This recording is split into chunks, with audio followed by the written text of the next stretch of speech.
in a math class. The teacher writes a formula on the chalkboard and then asks, who can solve it? You want to give it a try. Like, I think I know how I can solve that problem. But then you look to your classmates. Left, right, nobody raises their hand. You're like, no. The teacher asks again, come on. It's algebra. Who can solve it? Don't be shy. You look again. You're like, I don't know. And you want to raise your hand, but instead you clasp it, put it over the desk. Come on. You don't want to be the nerdy one. Absolutely, you don't want to be Hermione raising her hand, like, hey, everybody here, let's show off. Heck no. Let's go forward 5, well, not 5, you'll be college, but let's say 10, 15 years, even 20. And you're an accenter. Ooh. You have to fill in your mid-year self-input. Do you have that last week? What do you have? Nothing. You're employed. Right. What do I have to put in? I put in my objectives, but I don't have to talk about myself. And I don't like to brag. And I don't mean like be bragging like, yeah, I'm so cool, or story like, hey, look at me. No, that's not the point. The point is get to talk about yourself. Getting noticed. The problem is we have been conditioned during our how we were brought up to be part of the crowd. We're conditioned to be part of the crowd. And even if you want to stand up, you're like, no, you get banning here. Everybody has to fit in. You cannot be the exception.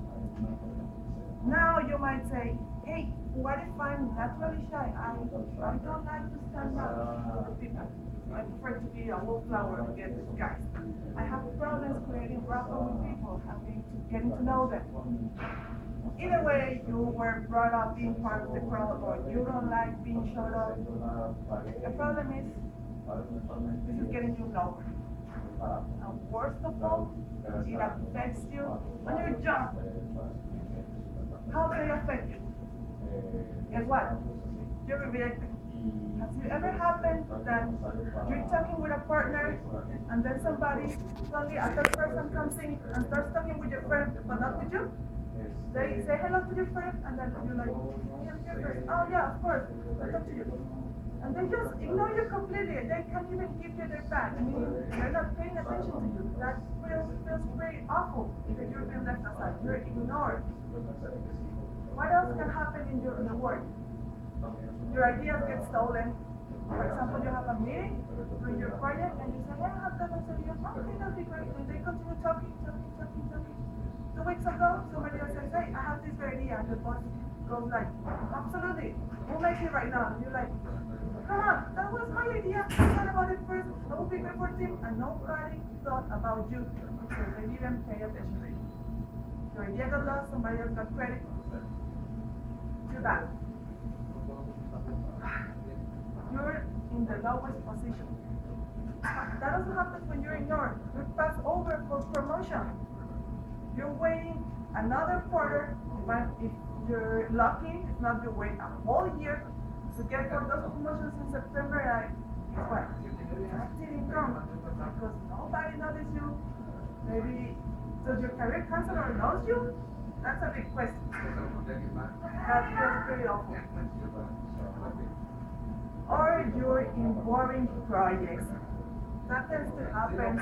Maybe you're the reliable one that always comes in and, yeah, I work really hard. But guess what? Working hard is not enough.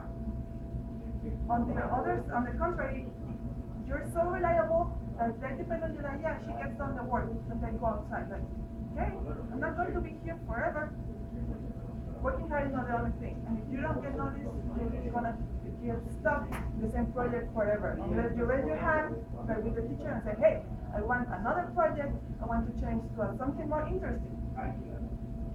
What can you do to get this?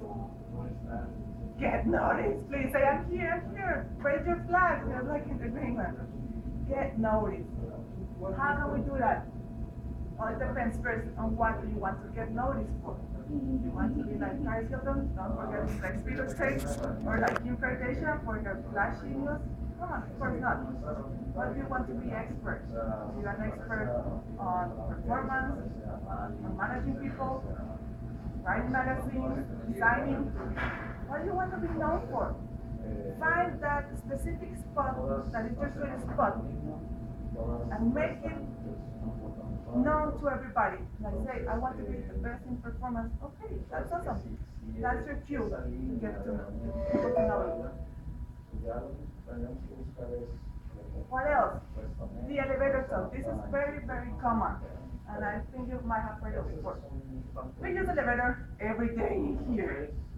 And I bet you that you get into the elevator, door closes, and 500 people around you. Nobody sees each other. Eye contact. We practice that here in Toastmasters. You don't see anybody to the eyes. You're like looking at the doors. You're like, guess what? Those are 5, 6 networking people you could know right now just in the 30 seconds you go from one floor to another. Get to know them. I have one friend. And the time, and whenever she meets Augusto will, for example, we try to create some rapport, like, hey, how you doing? It's the nice weather. Whatever, but Augusto always tries to talk with you. So she's like, yeah. And was like, come on, just talk to him. He won't bite you, he's just trying to be friendly. And guess what? He's the leader of the DC, so if he knows your name, definitely you're on the map. Don't be shy about that. What else can you do? Join clubs. Toastmaster, one of the best ideas I ever did. For example, I was on the bay in the bank and I cannot go outside, nobody come inside. What would happen if I wouldn't be here? I wouldn't know a lot from you. And I bet most of you wouldn't also know other people from the floors, 4, 6, 7 other projects. We will be always inside our own project, getting stuck. Get into not only Accenture, get into another club, another soccer team, maybe something else you like.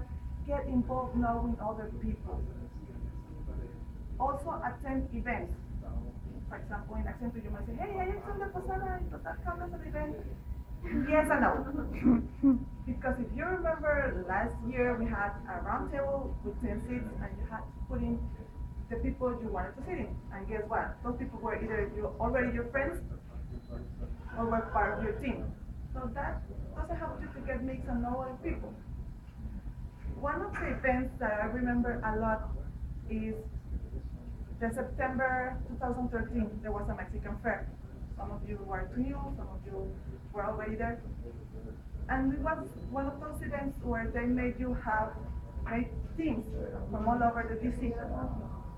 My team captain that time was Naira Lopez. She works in here, so one of the best here in the third. Thank you very much.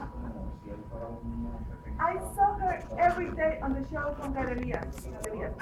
Every day, 7:45, we met each other, but I had never spoken to her until that moment. She was my team captain, and I was like, hey, you're Naira, I see you every day at the show. And guess what? I might not be her best friend right now, but I say hi to her. I know she's friends with Diego, with Lady. Turns out she's friends with folks I already knew. I had never spoken to her. Another event I liked so much, it was way, way too old. It was in February 2010, the first ever affinity event I attended. I had been 3 months here at Accenture. I was a new joiner, practically. Turns out, it was a talent show, so I said, why not? I sign myself up, I tell jokes. I go up there, I tell my jokes, people laugh. During the week, I was with my team, Gaby, and one of the phones rings. And she was like, hey, yeah, how's it going? Turns out, my friend was confused with me, with the voice. But suddenly my friend said, hey, guess what? Gaby, the joke teller, is in my team. Everybody laughed. Gaby, the joke teller. That was a moniker I never left. Point here, I was noticed for something. I don't care what, but it's a good thing. I was remembered as the joke teller for several months. Overall, what I want you to know is to be so good that nobody will ever ignore you again.